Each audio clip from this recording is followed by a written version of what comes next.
Oi, gente, bom dia, boa noite, boa tarde, não sei que horas vocês vão assistir. Vamos lá para a nossa videoaula. É ocasionada por problemas técnicos, certo? Dependência de tecnologia é isso. Nem se eu tivesse na câmera garantia que a gente teria uma conexão boa, porque semana passada a turma do quarto período tem 2 alunos, pelo menos na minha aula foram 2, indo presencialmente, e eu tive que ir lá para campo dar aula. A internet, a conexão estava muito ruim. Acabou que as pessoas, o restante da turma, a maioria, né, não conseguiu assistir a aula pelo Meet e eu dei aula para 2 pessoas só. Fazer o quê, né? Então vamos lá. A aula passada a gente viu sobre vibração livre de um sistema translacional, um sistema de translação não amortecido, certo? Então era um sistema só massa e mola ocorrendo na translação, movimento de translação. Eu tenho quase certeza que a gente começou a ver o sistema torsional, porém a gente não viu nenhum exemplo. Então, o que é um sistema torsional? É um sistema em que há um eixo sofrendo rotação, certo? Todo eixo que sofre rotação, ele sofre esforços de torção. E esses esforços de torção causam um momento torsor. O momento torsor ele é dado por G e 0 sobre L. G, módulo de elasticidade transversal, módulo de cisalhamento, e o momento polar de inércia, e 0, o momento polar de inércia de área, certo? E L, o comprimento do eixo. Esse momento de inércia polar de área, ele é dado para um eixo circular por πd a 4 sobre 32, ok? Se o disco for deslocado a uma distância θ em relação à sua posição de equilíbrio, o eixo dará um torque restaurador de magnitude mt, que é o que a gente viu agora. Assim, o eixo age como uma mola torsional com uma constante de elasticidade torsional de Kt igual a mt sobre θ, certo? A gente viu que mt é o quê? G e 0 sobre L.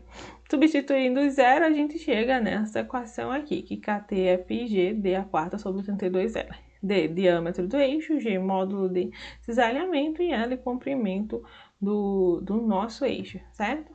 Na aula passada, a gente viu que a equação de movimento de um eixo torsional ela é dada por J0, θ 2 pontos, mais K1, θ igual a 0. Isso sofrendo torção. Se ele estiver sofrendo translação, a gente viu que ela é dada pelo quê?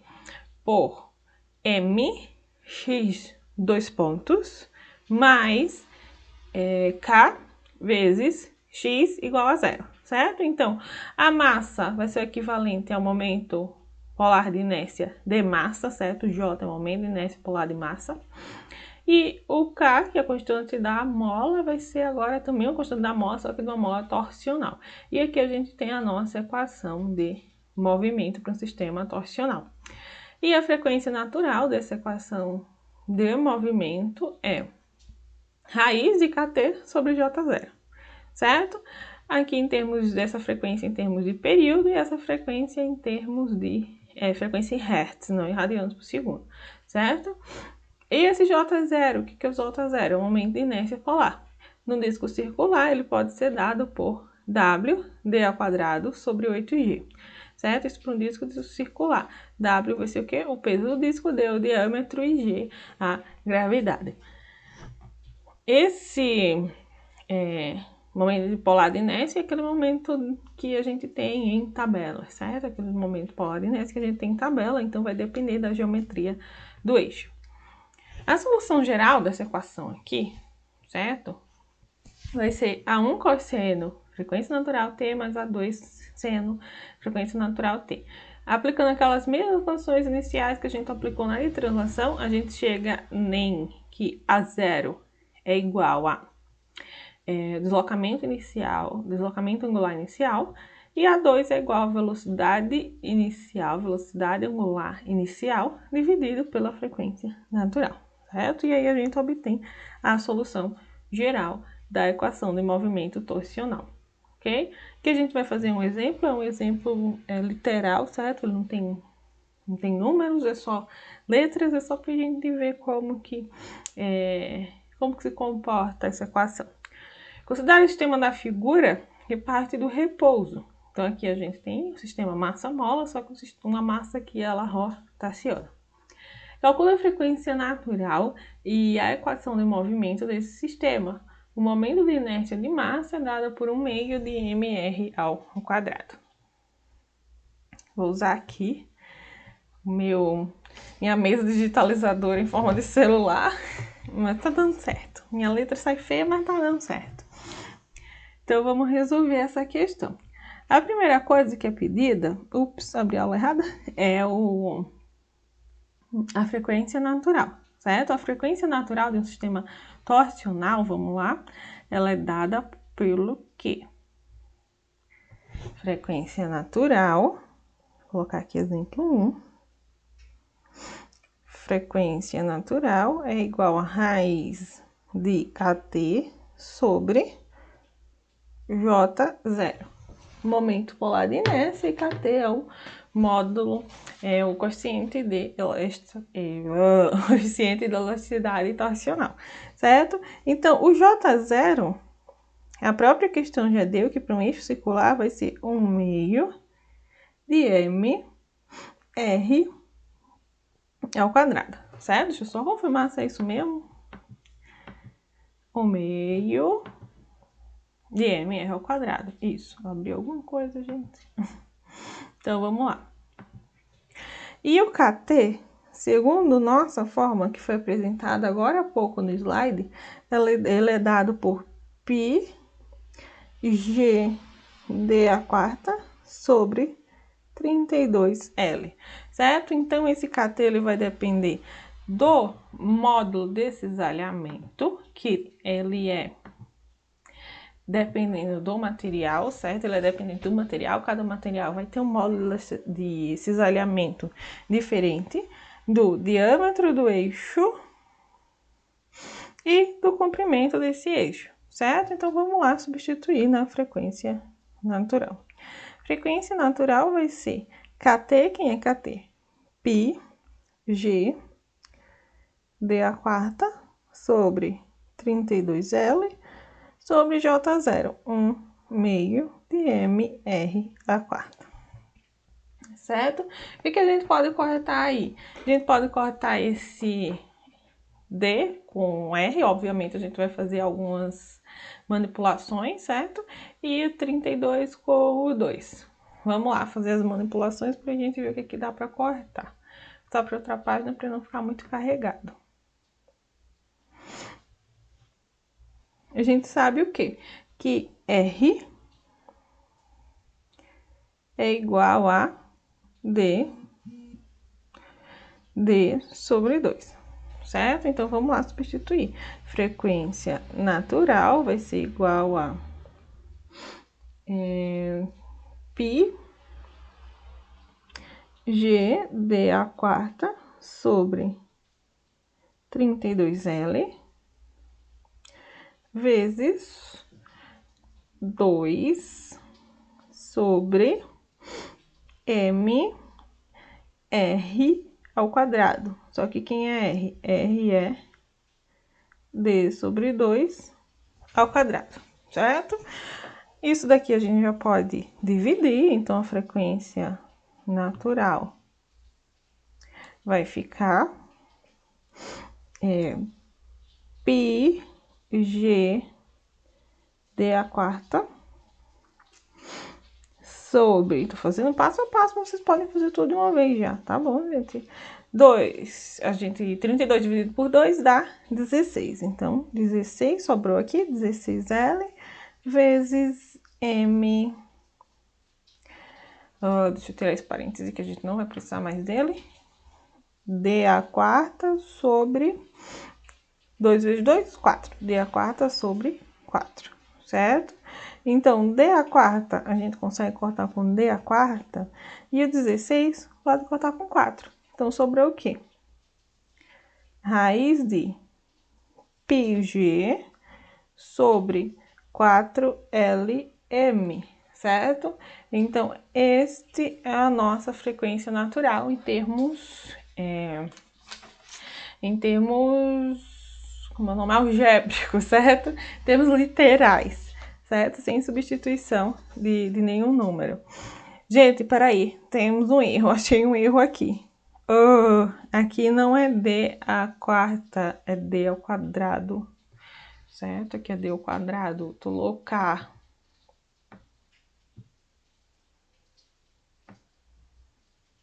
Ainda bem que eu vi o erro a tempo, né? O ruim de fazer videoaula é que não tem vocês para mostrar, ó, professora, tá errado. Então, aqui em cima vai sobrar também um d ao quadrado, certo? Então, a nossa frequência natural, Wn, vai depender do módulo de elasticidade, de cisalhamento, do diâmetro do eixo, do comprimento do eixo e da massa do sistema, certo? E essa é a resposta em termos literais. Colocando o número, daí a gente obtém a frequência natural, ok? A outra parte da questão, vou chamar de letra B. Vou mudar a cor, porque a letra B fica fácil de diferenciar. Tá roxinho, nunca usei roxinho. Letra B pede a resolução da equação de movimento. Como a gente não tem valores, tá só em termos literais mesmo, vamos ver o que dá para fazer. J0, 2 pontos, mais KT, θ, igual a 0, certo? Então, essa é a equação de movimento para o sistema massa-mola torsional. O que dá para a gente fazer?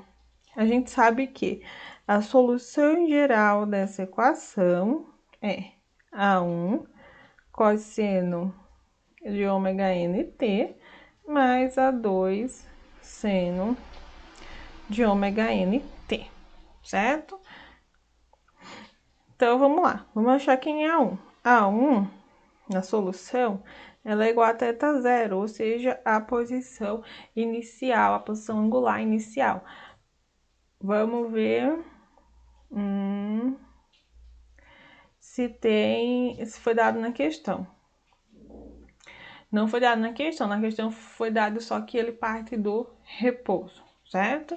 Então, vamos botar deixar θ0, que não foi dado nada na questão, ok? E A2 é igual ao quê? θ.0, velocidade angular inicial, dividido por Wn. θ.0 é 0. Por que θ.0 é 0? Porque ele parte do repouso, então a velocidade angular inicial dele é 0.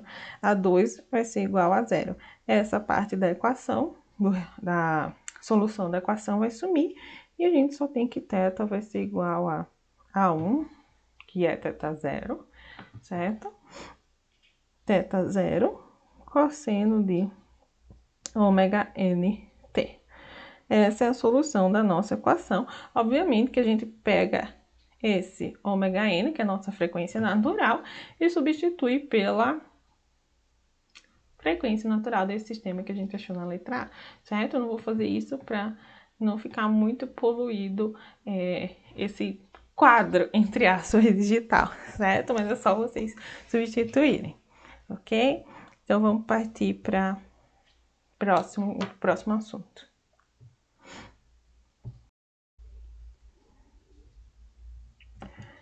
Sempre abro a aula errada. Então, vamos lá. Agora, a gente vai passar para as vibrações amortecidas. Até agora, a gente considerou que C era 0. C é o que? C é o amortecimento. A gente só tem um sistema massa-mola. Agora, a gente vai ver um sistema massa-mola-amortecedor, certo? Que é um sistema vibratório completo. Só que continuamos com um único grau de liberdade.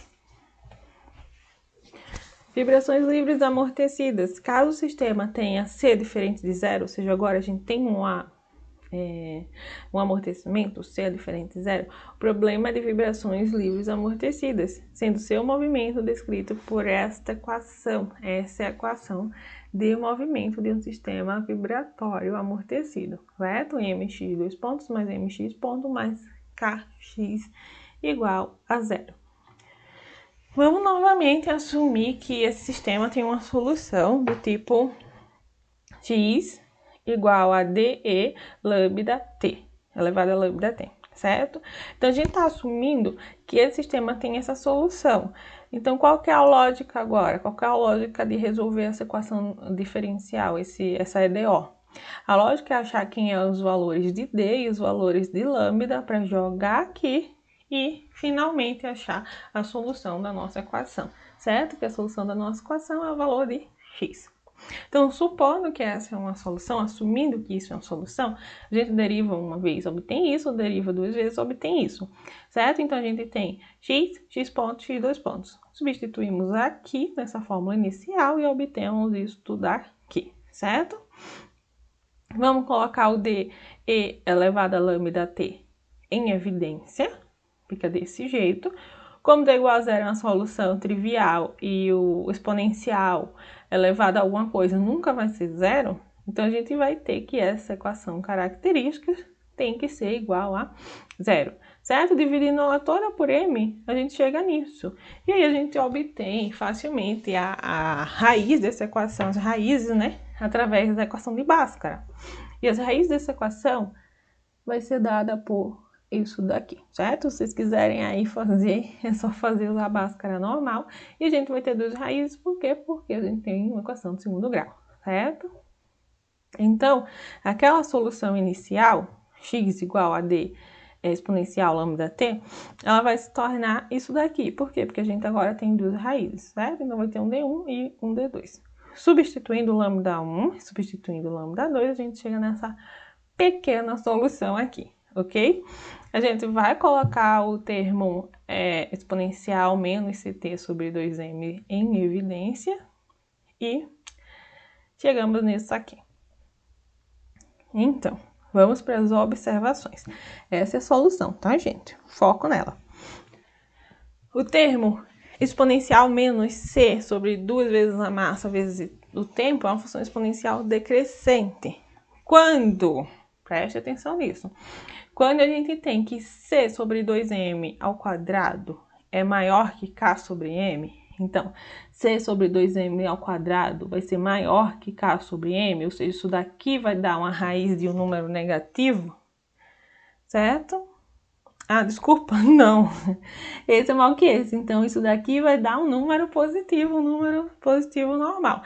Então, esse expoente vai ser um número real e, nesse caso, não ocorre oscilações e a gente chama esse sistema de superamortecido, certo? Então, quando c sobre 2m ao quadrado é maior que k sobre m, a gente chama esse sistema de superamortecido, porque a resposta dele é um número real. Agora é assim, quando c sobre 2m ao quadrado for menor que k sobre m, aqui a gente vai ter um número negativo, então vamos ter que achar a raiz de um número negativo. E aí o resultado dessa raiz vai ser o quê? Um número imaginário. Nesse caso de números imaginários, é um sistema chamado de subamortecido, onde ocorrem oscilações, certo? E no caso em que dá zero, ou seja, c sobre 2m ao quadrado é igual a k sobre m, a gente chama de amortecimento crítico. Ou seja, quando o sistema é perturbado, o sistema não oscila e volta rapidamente para sua posição de equilíbrio, certo? Então, a gente tem esses, deixa eu dar uma riscada aqui, a gente tem esses três casos: sistema com amortecimento crítico, sistema com subamortecido e sistema superamortecido, e vai depender do valor dessa raiz, certo? Cadê minha seta? Vai depender do valor dessa raiz, ok? Nesse ponto, a gente consegue definir o coeficiente de amortecimento crítico. Como? O amortecimento crítico ele acontece quando c sobre 2m ao quadrado é igual a k sobre m, certo? Então, vamos chamar esse c de coeficiente de amortecimento crítico, CC, ok? Fazendo as contas e algumas manipulações matemáticas, naquela igualdade, a gente chega aqui, o amortecimento crítico é 2 vezes a massa vezes a frequência natural, ok? A massa, que massa é essa? É a massa equivalente do sistema, certo? Após a definição desse coeficiente de amortecimento crítico, a gente consegue calcular o fator de amortecimento, muito importante, que é esse fator de amortecimento. Ele é definido pela letra zeta. Eu não entendo tanto de letra grega como eu gostaria. Eu acho que esse é o zeta, tá, gente? Que aquele é difícil de fazer, o zeta. Igual a C sobre CC. C é o coeficiente do amortecedor, certo? E CC é o coeficiente de amortecimento crítico, ok? Então, o nosso C, que é o coeficiente de amortecimento, vai ser o zeta vezes CC. E quem é CC? CC a gente viu aqui, CC é 2m vezes a frequência natural, ok? Nossa, CC, lembrei de outra coisa. Não sei se aqui chama CC, mas lá em Pernambuco chama. Então, C, coeficiente de amortecimento, é igual a zeta vezes CC, certo? E CC é 2m vezes frequência natural, ok? E aí a gente chega nesta bonita relação aqui. O que a gente faz? Agora a gente simplesmente isola o zeta para achar qual que é, como que a gente encontra esse fator de amortecimento, ok? Então, o nosso zeta, ó, todas as equações, todas as fórmulas que estão com um quadradinho ao redor, são as fórmulas principais, certo? Então, foco nelas. Esse zeta aqui vai ser igual a C sobre 2 vezes raiz de km, certo? Então, esse zeta, ele determina a natureza da solução. Através do valor de zeta, a gente consegue dizer se é uma vibração subamortecida ou superamortecida ou uma vibração com amortecimento crítico, certo? Então, para saber se é amortecida, subamortecida ou amortecimento crítico, a gente calcula o valor de zeta. Por que é importante saber isso? Porque cada tipo de vibração ela vai ter uma solução diferente, certo? Quando esse zeta dá entre 0 e 1, a gente tem um sistema subamortecido ou subcrítico, certo? Então, para esse sistema, a resposta, a solução, cadê minha seta? A solução é dada por esta equação, ok? Só que existe a identidade matemática de Euler que diz que é exponencial elevado a θt igual a cosseno de θ mais i seno de θ. Então, fazendo algumas manipulações matemáticas muito loucas, a gente chega nesta equaçãozinha aqui, que novamente, ó, ela tá circulada, entre aspas, com quadrada, né? Certo? Ela tá destacada. É a solução de um sistema subamortecido ou subcrítico quando o zeta está entre 0 e 1, certo? Apareceu um novo valor, nova letrinha aqui, que é o ômega D. O que é esse ômega D? O ômega D é chamado de frequência angular natural, certo, gente? O WN, o ômega N é a frequência natural e o ômega D é a frequência angular natural, certo? E ele é dado pela frequência natural, raiz de 1 menos zeta ao quadrado, ok? Outra forma não, desculpa. Aqui a gente tem A e B e a gente precisa saber quem é A e B, certo? Então o valor de A é dado por x0, posição inicial, e o valor de B é dado por isso daqui tudo, certo? Que depende do zeta, frequência natural, posição inicial e velocidade inicial. Outra forma de escrever esse resultado, que dá a mesma coisa, certo? É desta maneira. Onde esse C é o quê? C é a amplitude máxima do deslocamento e φ é o ângulo de fase. Então, quando a gente quer saber a amplitude máxima, que é o ponto máximo em que aquele sistema de vibração chega, a amplitude máxima dele, a gente calcula por esta formulinha. Formulinha não, formulona, né? Aqui a gente tem um exemplo de um sistema subamortecido, certo? É um sistema que ocorre oscilação e essa oscilação ela vai ser amortecida com o passar do tempo, ok? Cadê seta de novo? Então, ocorre a oscilação e ela vai se amortecer. Vamos para o primeiro exemplo. Uma massa de 4,5 kg é suspenso por uma mola de rigidez 1.400 Nm por metro. Um amortecedor com coeficiente de amortecimento viscoso de 50 Nm por metro é conectado ao sistema. A questão pede para determinar o fator de amortecimento, a frequência natural e a frequência natural de amortecida. A frequência natural amortecida. Então, vamos lá. Vamos por partes. Então, exemplo 1. O que é que eu fiz? Deixa eu mudar a cor para diferenciar daquele outro.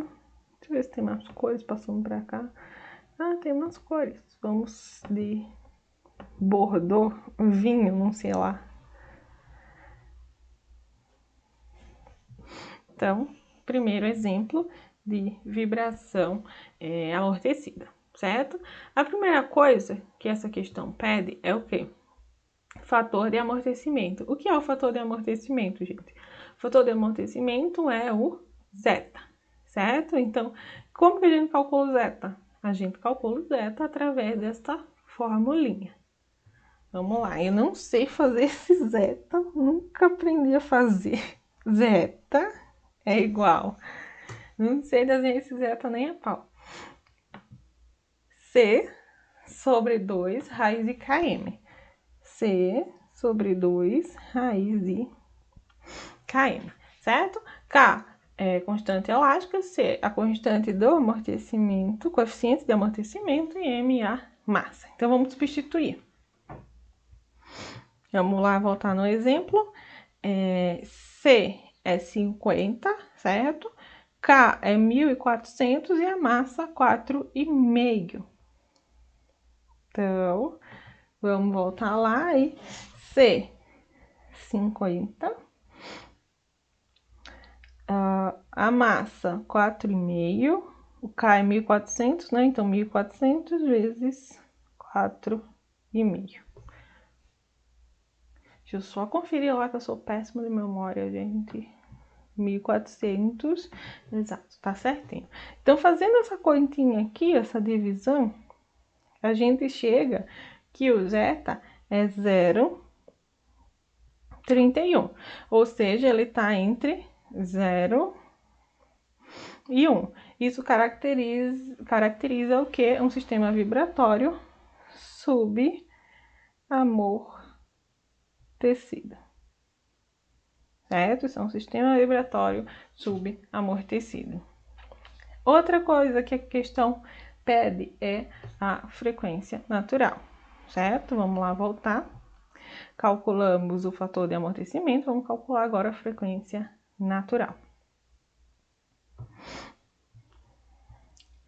Então, a frequência natural é igual a raiz de K sobre M. Também super simples, porque foi dado K, 1.400, e foi dado o M, 4,5. Isso vai dar 17,63 radianos por segundo, certo? Outra coisa que a questão pediu foi o WD, o ômega D, que é a frequência natural amortecida. Essa frequência natural amortecida é dada pela frequência natural, ômega N, 1 menos fator de amortecimento ao quadrado, certo? Quem que é o ômega N? 17,63. 1 menos, quem que é o zeta? 0,31 ao quadrado, certo? Então, essa frequência natural de amortecimento angular é 16,76, certo?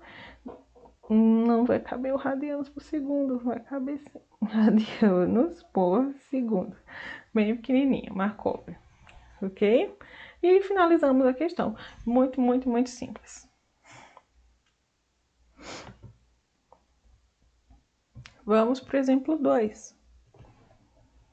Ó, tá vendo? Parece difícil, mas é bem simples. Ah, nem coloquei o número 2 aqui, mas tudo bem. Parece difícil, mas é bem simples, porque é difícil para deduzir as equações. Mas uma vez deduzida, se você entender o que é cada coisa, fica bem simples. O segundo exemplo diz que, dado o sistema da figura, escreva a equação do movimento e defina o fator de amortecimento. Então, é um uma solução literal, porque a gente não tem números, só tem letras. Então, vamos lá. Mudar de novo a cor, que a gente tem outro problema. De passar de novo para ver as outras cores. Que eu só usava as primeiras, não sabia que tinha mais. Marrom. Então, o próximo problema pede a solução da equação. Não, desculpa, pede a equação de movimento daquele sistema. A equação de movimento de um sistema massa-mola amortecedor é dado por mx, dois pontos, mais cx ponto, mais kx igual a 0, certo? Nesse caso, esse C daqui, ele é o amortecedor equivalente. A gente tem dois amortecedores, então o amortecedor equivalente vai ser C1 mais C2, certo? Vou voltar aqui no desenho e a gente tem dois amortecedores, por isso que eu somei C1 mais C2. Então, a equação de movimento vai ser mx dois pontos mais C1 mais C2, x ponto mais kx igual a 0, certo? Feito isso, a gente pode calcular o zeta, que agora ficou muito feio por sinal. O zeta ele é dado por C sobre CC, ou pela aquela outra fórmula que a gente usou anteriormente. O C nesse sistema a gente sabe que é C1 mais C2. E o CC ele é dado por 2 vezes a massa vezes a frequência natural.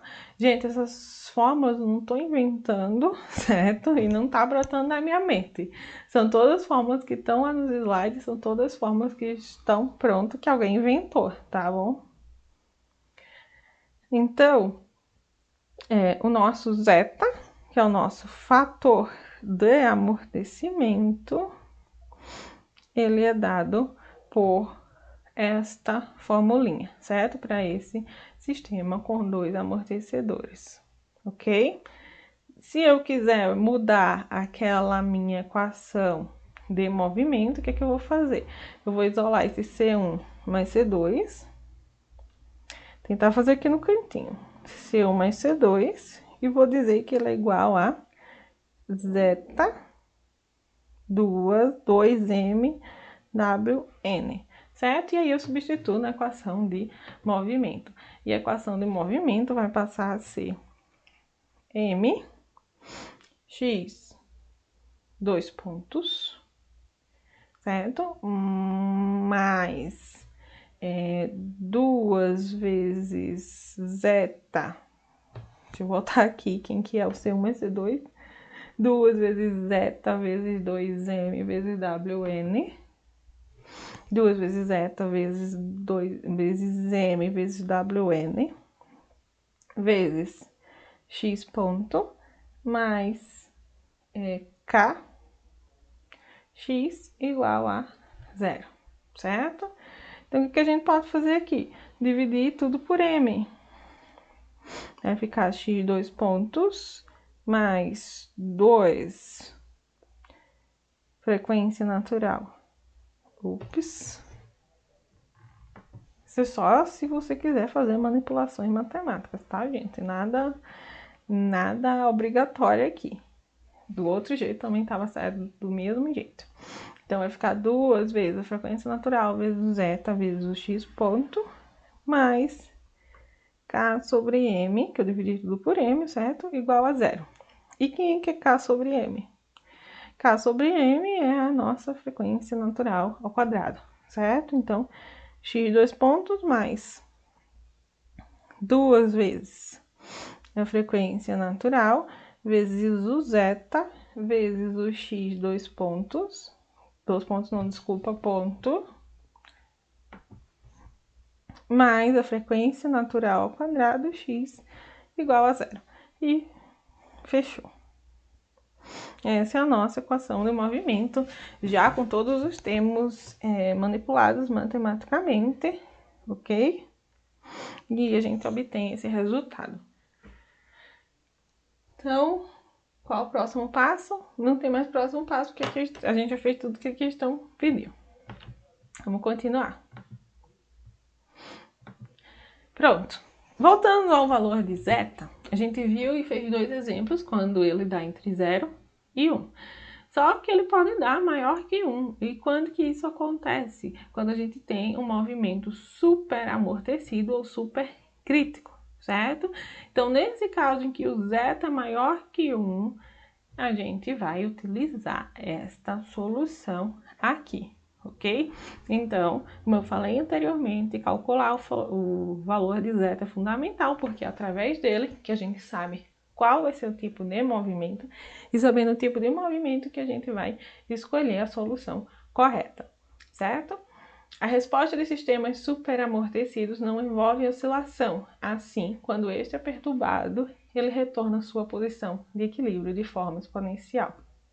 E a gente tem um sistema que ele não vai ter aquelas oscilações, certo? Ele foi perturbado e ele volta através de uma curva exponencial à sua posição de equilíbrio. Isso daqui é o mesmo sistema anterior, porém, agora ele é um sistema super amortecido ou super crítico. E quando esse zeta dá 1? É um caso especial. A gente vai ter um movimento amortecido criticamente ou crítico amortecido, certo? Nesse caso, a gente vai ter uma raiz de números reais negativos e iguais. Então, a equação de movimento se restringe só a solução da equação do movimento se restringe só a isso. É o sistema mais fácil, certo? De calcular. E o que diz? Que esse sistema amortecido criticamente, quando perturbado por certas condições inicial, ele retorna à posição de equilíbrio no tempo mais rápido sem oscilar. Ele também não oscila e ele retorna mais rápido que aquele super amortecido, certo? Um exemplo clássico de aplicação desse sistema é o dispositivo amortecedor em porta de elevador. Caso se solte a porta bruscamente, esta não bate violentamente no batente e sim volta para a posição de equilíbrio suavemente, certo? Então, não é aquele elevador que a porta abre e fecha, é aquele que é uma porta mesmo que você puxa. Nesse caso, quando você solta aquela porta, ela vai voltar para a posição de equilíbrio, ela vai se fechar lentamente, ela não vai oscilar. Isso é chamado de sistema crítico amortecido ou sistema de movimento amortecido criticamente, certo? Outro exemplo é o sistema de recolhimento de armas de fogo. Neste caso, eu não sei explicar porque eu não sei como funciona a arma de fogo. Então, a gente vai pedir para o Everton explicar como é que funciona o amortecimento crítico de uma arma de fogo, ok? Aqui a gente tem o gráfico também naquelas mesmas condições, aquele mesmo sistema, só que agora com um sistema criticamente amortecido e ele volta bem mais rápido à posição de equilíbrio, certo? E não sofre nenhum tipo de oscilação, ok? E aqui vocês vão ter 5 exercícios para fazer e me entregar na semana que vem. Tirem dúvidas comigo pelo WhatsApp e aí, qualquer coisa, tô por lá, certo? Esses problemas envolvem tanto sistemas com amortecimento quanto sistemas sem amortecimento, certo? Então, aqui a gente pede a resposta para o sistema. Quando a gente fala de resposta para o sistema, a gente quer a solução da equação do movimento, certo? Aqui pede para resolver essa equação, esse DO aí, bem simples, porque a gente já tem a resposta dela, certo? Só é jogar lá, mas o que muda? Que aqui tem um negativo, então vocês vão fazer aí as manipulações e ver onde é que esse negativo vai entrar. A terceira, já entra um sistema massa-mola amortecedor, vai ter 2 raízes, certo? A gente tem um número imaginário aqui e pede-se, esses polos são estáveis? Qual o tipo de movimento que o sistema realiza quando é perturbado em uma condição inicial? Ou seja, se ele é super amortecido, subamortecido ou crítico. E pede a frequência natural e o fator de amortecimento desse sistema. A quarta questão, são dados alguns dados, pede para verificar se é subamortecido, crítico ou superamortecido e o deslocamento máximo E na quinta questão, a gente tem um canhão de massa 1.100 kg e um sistema de recolhimento da coeficiente da mola, coeficiente de elasticidade e o amortecedor, certo? O amortecedor, ele tem o quê? Um amortecimento crítico. Então, já vão para as fórmulas de amortecimento crítico. E aí pede a velocidade inicial de recolhimento, o tempo para retornar à posição inicial e o deslocamento, certo? Qualquer dúvida, estou pelo WhatsApp. Então é isso, gente. Essa seria a nossa aula de hoje.